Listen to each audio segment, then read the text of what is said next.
Hey boys and girls, it's Mrs. Daly. I'm sorry it's been quite a few days. I've been having some technological problems. I'm hoping that I will have a new laptop in the next couple days so that we can go back to doing our recorded lessons. But I thought it would be at least helpful if I could do my story for the night. So I am going to read the Lorax. It's one of my favorite stories, and with everything going on, I think it's just important for each of us to remember that we're all important and we all make a difference. So, the Lorax. At the far end of town where the grickle grass grows, and the wind smells slow and sour when it blows, and the birds never sing, excepting old crows, is the street of the lifted Lorax.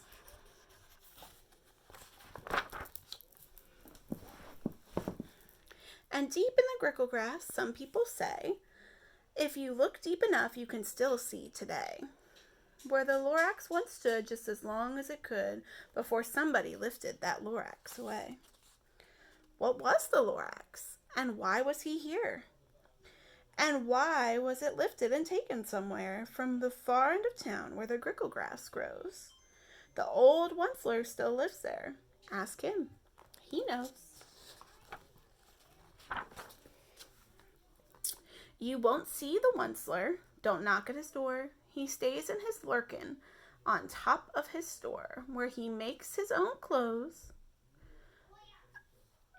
He lurks in his lurkin cold under the roof where he makes his own clothes out of muffled moof. And on special dark midnights in August he peeks out of the shutters, and sometimes he speaks and tells how the Lorax was lifted away. He'll tell you perhaps, if you're willing to pay.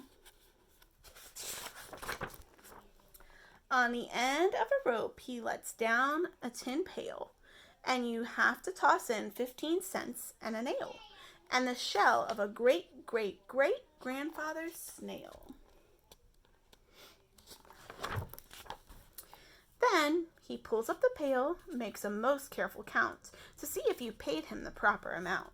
Then he hides what you paid him away in his snub, his secret strange hole in his grubulous glove. Then he grunts, I will call you by whisper-mophone, for the secrets I tell are for your ears alone. Slop! Down slops the whisper-mophone to your ear, and the old Onceler's whispers are not very clear. And they have to come down through a snurgly hose, and he sounds as if he had smallish bees up his nose. No, now I'll tell you, he says with the teeth sounding gray, how the Lorax got lifted and taken away. It all started way back, such a long, long time back. Way back in the days when the grass was still green, and the pond was still wet, and the clouds were still clean. And the song of the swami swans rang out in space, one morning I came to this glorious place. And at first I saw the trees, the truffula trees, the bright-colored tufts of the truffula trees, mile after mile in the fresh morning breeze. And under the trees I saw brown barbaloots frisking away in their barbaloot suits as they played in the shade and ate truffula fruits. From the ripulous pond came the comfortable sound of the humming fish humming while splashing around. But those truffula trees, all my life I'd been searching for trees such as these. The touch of their tufts was made softer than silk, and they had the sweet smell of fresh, buttery milk. I felt a great leaping of joy in my heart. I knew just what I'd do. I unloaded my cart. The Onceler, so this is his shop he made. In no time at all, I had built a small shop. Then I chopped down a truffula tree with one chop, and with great skillful skill and with great speedy speed, I took the soft tuft and I knitted a thneed.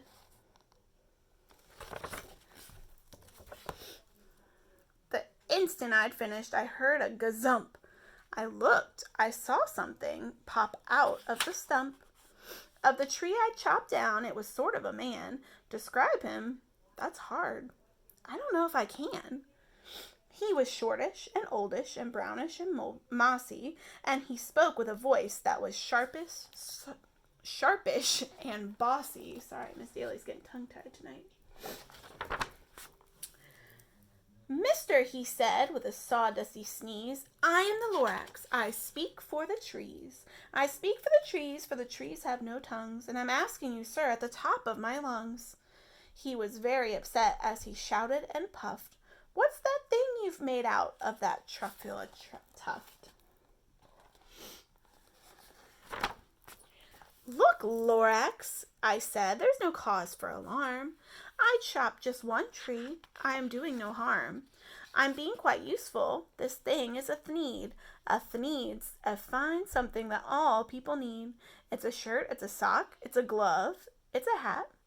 But it has other uses, yes, far beyond that. You can use it for carpets, for pillows, for sheets, or curtains or covers for bicycle seats. The Lorax said, Sir, you are crazy with greed. There is no one on earth who would buy that fool thneed. But the very next minute, I proved he was wrong. For just at that minute, a chap came along, and he thought that the thneed I had knitted was great. He happily bought it for $3.98. I laughed at the Lorax. You poor stupid guy. You never can tell what some people will buy. I repeat, cried the Lorax, I speak for the trees. I'm busy, I told him. Shut up, if you please. I rushed across the room and in no time at all built a radio phone. I put in a quick call. I called all my brothers and uncles and aunts and I said, listen here, here's a wonderful chance for the whole Onceler family to get mighty rich. Get over here fast, take the road to North Nitch. Turn left at Wee Hawkins, sharp right at South Stitch. Now he's calling the rest of his family to come help.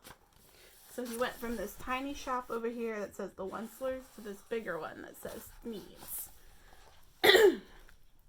And in no time at all, in the factory I built, the whole Onceler family was working full tilt. We were all knitting needs, just as busy as bees, to the sound of the chopping of truffula trees. Now they're chopping more trees. Then, oh baby, oh, how my business did grow. Now chopping one tree at a time was too slow, so I quickly invented my super axe hacker, which whacked off 4 truffula trees at one smacker. We were making needs 4 times as fast as before, and that Lorax, he didn't show up anymore.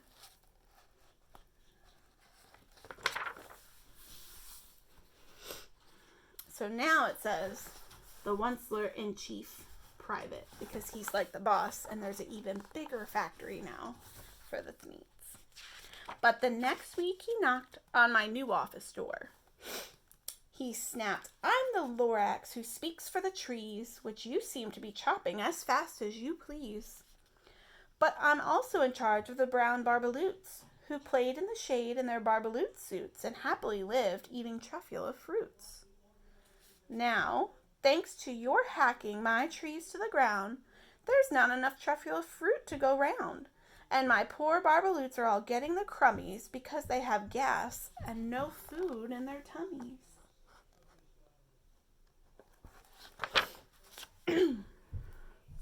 They loved living here, but I can't let them stay. They'll have to find food, and I hope that they may. Good luck, boys, he cried as he sent them away. I, the Onceler, felt sad as I watched them all go, but business is business, and business must grow, regardless of crummies and tummies, you know. So he had to send them all away to go find food somewhere else. So now, look how much bigger his factory's getting, and now he has all these cars that are delivering and a machine that's chopping more and more trees.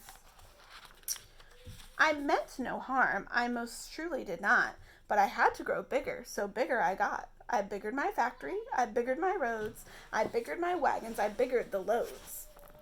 Of the needs I shipped out, I was shipping them forth to the south, to the east, to the west, to the north. I went right on biggering, selling more needs, and I biggered my money, which everyone needs. Then again, he came back. I was fixing some pipes when that old nuisance Lorax came back with more gripes. I am the Lorax, he coughed, and he whiffed. He sneezed, and he snuffled. He snargled, he sniffed. Onceler, he cried with a crufulous croak, Onceler, you're making such smogulous smoke. My poor swami swans, why, they can't sing a note. No one can sing who has smog in their throat. So now you can see all the smoke that they're putting into the air, and the poor swans can't even breathe to fly. Pretty selfish, if you ask me. And so, said the Lorax, please pardon my cough. They cannot live here, so I'm sending them off.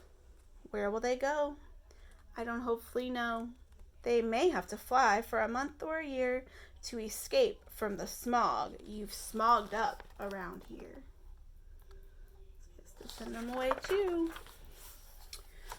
What's more, snapped the Lorax, his dander was up. Let me say a few words about Gluppity Glup. Your machinery chugs on day and night without stop, making Gluppity Glup and Schloppity Schlop. And what do you do with this leftover goo? I'll show you, you dirty old Onceler, you. So this is his factory where he's making all the needs he's selling, and look, it's dumping all this extra schlop out. And where do you think it's gonna go? Right into the lake. Yep.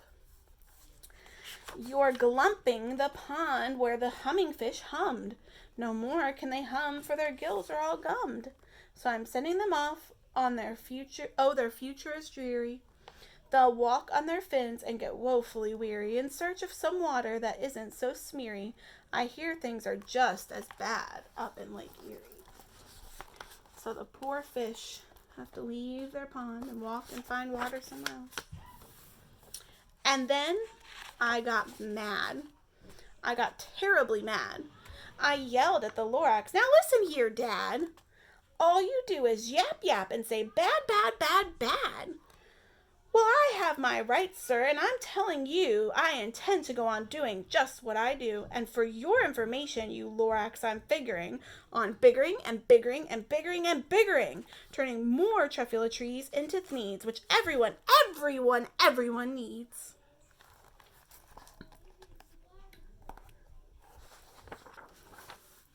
I want you to look at this picture for a second. All these stumps were trees. So he's got his big factory, all the smoke in the air, and all these stumps where the trees were. And look what happens. And at that very moment, we heard a loud whack. From outside in the fields came a sickening smack of an axe on a tree. Then we heard the tree fall, the very last truffula tree of them all. So he was so worried about using the trees to make needs that he used them all. There's none left. No more trees, no more needs, no more work to be done. So in no time, my uncles and aunts, everyone, all waved me goodbye. They jumped into my cars and drove away under the smoke-smuggered stars. Now all that was left, 'neath the bad-smelling sky, was my big empty factory, the Lorax and I. The Lorax said nothing, just gave me a glance, just gave me a very sad, sad backwards glance, as he lifted himself by the seat of his pants, and I'll never forget the grim look on his face when he hoisted himself and took leave of this place through a hole in the smog without leaving a trace. So he's so sad, and he just picks himself up and leaves. And all that the Lorax left here in this mess was a small pile of rocks with one word, unless. Whatever that meant, well, I just couldn't guess.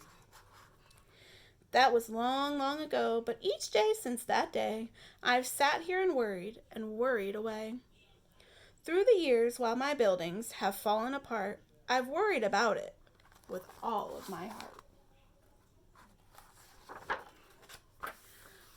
But now, says the Onceler, now that you're here, the word of the Lorax seems perfectly clear. Unless someone like you cares a whole awful lot, nothing is going to get better. It's not.